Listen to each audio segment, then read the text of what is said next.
कोलकाता में trainee doctor से हुई दरिंदगी पर पूरा देश गुस्से में है। इस वारदात को करीब 20 दिन बीत चुके हैं, लेकिन लोगों का आक्रोश कम नहीं हो रहा है, क्योंकि ये हैवानियत इतनी क्रूर थी कि जिसने भी सुना उसका दिल कांप गया। इस केस ने न केवल कोलकाता बल्कि राष्ट्रपति भवन तक को हिलाकर रख दिया।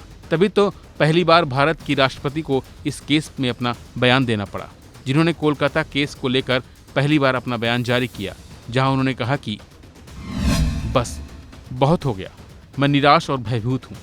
बेटियों के खिलाफ ऐसे अपराध मंजूर नहीं है। कोई भी सभ्य समाज बेटियों और बहनों के साथ इस तरह के अत्याचार को बर्दाश्त नहीं कर सकता। इस घटना पर कोलकाता में छात्र, डॉक्टर और नागरिक प्रोटेस्ट कर रहे हैं, जबकि अपराधी कहीं और घूम रहे थे। अब बहुत हुआ। समाज को ईमानदार होने और आत्मनिरीक्षण करने की जरूरत है। वहीं दूसरी तरफ राष्ट्रपति के इस बयान के बाद सांसद संजय सिंह का भी एक बयान सामने आया है। आप सांसद संजय सिंह ने कहा कि कोलकाता में जो हुआ वह दुर्भाग्यपूर्ण है, दर्दनाक है। इसकी सीबीआई जांच हो रही है, लेकिन मैं यह कहना चाहता हूं कि राष्ट्रपति जी को सेलेक्टिव अप्रोच नहीं अपनाना चाहिए। उन्होंने मणिपुर की घटना पर दुख नहीं जताया, लेकिन बंगाल की घटनाओं पर दुख जताया है। यह दोहरा मापदंड नहीं अपनाना चाहिए। कलकत्ता की घटना बार बार हम लोग कह चुके हैं, दुखद है और पीड़ादायक है।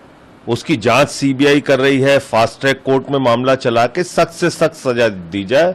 हम लोग बार बार इस बात को कह रहे हैं, लेकिन मैं बहुत अफसोस के साथ ये कहना चाहता हूं और पूरे सम्मान के साथ कहना चाहता हूं कि महामहिम राष्ट्रपति जी को सेलेक्टिव अप्रोच नहीं अपनाना चाहिए। यानी कि मणिपुर की घटनाओं पर महामहिम राष्ट्रपति जी को दुख ना हो और बंगाल की घटनाओं पर दुख हो, ये दोहरा मापदंड नहीं होना चाहिए। और देश भर में तमाम घटनाएं हो रही हैं, चाहे वो बदलापुर की हो, चाहे वो अभी आपने देखा उत्तर प्रदेश में 2 बेटियों को किस तरीके से पेड़ पे लटक के उन लोगों ने अपनी जान दी या उनकी हत्या की गई, फर्रुखाबाद का मामला।